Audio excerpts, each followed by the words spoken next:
Bonjour à tous, pas une nouvelle vidéo mais un podcast. Pendant quelques temps je vais lancer un podcast pour des raisons Explique le diverses. principe. Le principe. Ok. Ouais. Podcast c'est juste il y a le son mais il n'y a pas l'image. Tu vois. C'est un principe très simple. Et il y aura un peu moins de coupes que sur les vidéos et ce sera un peu plus Fluide. fluide exactement. Tu vas pas finir toutes mes phrases? Si? Bah, tu m'as dit que ça tournait pas. Ah si, ça tourne là. Ah, ça Ok, tourne. ouais. Là, tu m'as pas dit. Hein. Si si, ça tourne, c'est bon, ça tourne. Ok. Donc de quoi je vais vous parler? Je vais vous dire ma définition du stand-up. Après chacun a sa définition. Je donne la mienne car c'est mon podcast. Donc le stand-up c'est pas quand on dit c'est quelqu'un qui monte sur scène qui fait des blagues. Pour moi c'est pas ça le stand-up.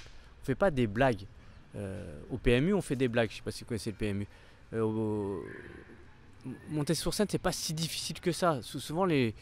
Je vais prendre un exemple vraiment que j'avais vu dans une vidéo, je crois que c'est une vidéo, c'était un reportage, c'est Art of Stand-Up. Je mettrai peut-être le lien dans la description. Il y a un stand-upper célèbre dont je me rappelle plus le nom qui dit qu'est-ce qu'il dit? Il dit oui, faut qu'on s'élève un petit peu de la masse.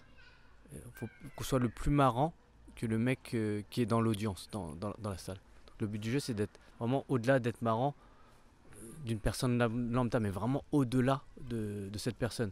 Moi, des gens marrants, j'en connais plein, tu vois. Et même, il s'est arrivé une fois qu'il manquait un comédien sur scène. On a demandé à un ami d'un comédien qui faisait pas de scène de monter sur scène. Et franchement, il a marché vraiment très bien, quoi. C'était très embarrassant. Donc, naturellement, il y a des gens, ils sont très drôles, ils sont très volubiles. Donc, c'est pas très dur de faire rire ou de faire des blagues, des blagounettes. Ce qui va être dur, c'est de faire, par exemple, d'être choisi pour faire un passage télé. Ça, c'est compliqué. C'est d'avoir, j'en sais rien, sur 5 minutes, d'avoir 10 applaudissements, je dis n'importe quoi, mais c'est pour vous expliquer que c'est ça qui va vous distinguer. Mais faire des blagues et déclencher quelques rires, tout le monde peut le faire avec un minimum de travail. Encore une fois, euh, j'avais peut-être dit dans une autre vidéo, des fois il y avait un enterrement de vie de jeune fille et quelqu'un qui est venu pour se faire un défi. Donc en un week-end, elle a pris des cours. C'est des cours de 2 heures, c'est pas des cours particuliers. Donc elle était là avec tous les élèves et le lendemain, elle a joué. Ça s'est passé convenablement, c'est très très bien passé. Elle a eu aucun souci. Mais après, elle n'a pas eu, effectivement, elle n'a pas fait de passage télé. Elle n'a pas eu des applauses dans son sketch. Elle n'a pas eu des gens qui l'ont vu sur scène qui demandaient son actualité. Ça, c'est difficile. Donc ça, la plupart des gens, ils n'y arrivent pas. Donc vous ne devez pas voir le stand-up comme faire rire. Vous ne devez pas faire rire les gens. Vous devez faire rire à tel point qu'ils ont envie de vous revoir et de payer une place et prendre une babysitter, garer leur voiture, attendre avec une demi-heure de retard, peut-être le début du spectacle, pour vous voir à ce point-là. Et qu'ils aient envie ensuite, le lundi matin, à la machine à café, de parler de vous. Donc, je pense que mieux vous allez cerner la définition du stand-up, mieux ça va vous aider à écrire et à choisir ce que vous allez dire sur scène. Vous voulez vraiment. Des fois, les gens, des humoristes, ils me disent oui, je garde cette blague, je l'aime bien, elle est gentillette. On n'est pas là pour dire des trucs gentillets parce que le public peut dire aussi des trucs gentillets. Donc, nous, on est vraiment là pour proposer quelque chose de très différent. Pour vous donner un exemple, pour moi le stand-up est ce que le bodybuilding est à la remise en forme. Sans, je sais pas, ça va être clair ou pas. Euh, J'avais fait ça en cours pour vous donner une image. J'expliquais, c'est faux, hein, mais c'était une image que je donnais. Je disais oui, un jour j'ai fait 100 pompes et le lendemain j'étais à la piscine, donc j'étais torse nu. Il n'y a aucune fille qui s'est retournée sur moi en disant quelle incroyable musculature. Et je demandais au public, aux élèves, est-ce qu'ils trouvaient ça normal? Et tout le monde me disait, bah oui, c'est normal, même si tu as fait 100 pompes, ce qui est bien, bravo à toi. Mais c'est pas assez distinctif pour générer un regard appuyé d'une quelconque audience. Bah c'est pareil pour le stand-up. Si vous faites des blagues, des blagounettes, des trucs sympas qui déclenchent des rires, des petits trucs d'animation, tout ça c'est sympa. Mais ça va pas générer autant d'attention que vous voulez.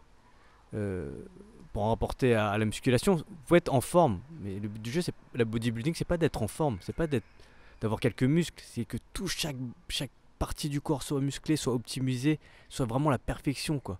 Pas la perfection, mais la perfection selon leurs critères. Mais vous voyez, quelqu'un qui est bodybuildé, on le remarque dans la pièce, on voit très bien qu'il y a un énorme travail. Donc pareil pour nos textes, quand on monte sur scène, quand vous montez sur scène avec vos 5 minutes, il faut que les gens disent putain, franchement, il y a un énorme travail derrière. J'ai peut-être pas aimé, mais je vois que chaque phrase, il y a vraiment quelque chose de. Je vois que chaque phrase, il y a quelque chose en plus qu'il a fait l'effort, il avait vraiment pris le sens de la formule, il a coupé les bonnes phrases. Je sens qu'il y a quelque chose en plus. Donc voilà, ma petite définition du stand-up. C'est pas faire des blagues, c'est pas quelqu'un qui monte faire des vannes, qui enchaîne des vannes. Les gens, des fois, ils me disent ils aiment bien les transitions. Donc ça, c'est important. Essayez de travailler les transitions, travailler les interactions. Même si je sais certains humoristes n'aiment pas, ils pensent que l'impro, ça devrait pas être travaillé. Moi, je veux voir un spectacle marrant, que le mec, il triche dans les impros, ça me dérange pas tant que ça. Tant que c'est marrant, ça me va, tu vois. Et c'est un spectacle, je veux dire, la plupart des spectacles, et même les trucs de magie, des fois, il y a des couacs, c'est des faux couacs. Ils savent très bien ce qui va se passer, et ça fait partie de la mise en scène. Donc pareil pour le stand-up. Et je trouve pas que c'est de la triche de préparer ces impros. Donc voilà mon petit avis sur la définition du stand-up, ma définition du stand-up.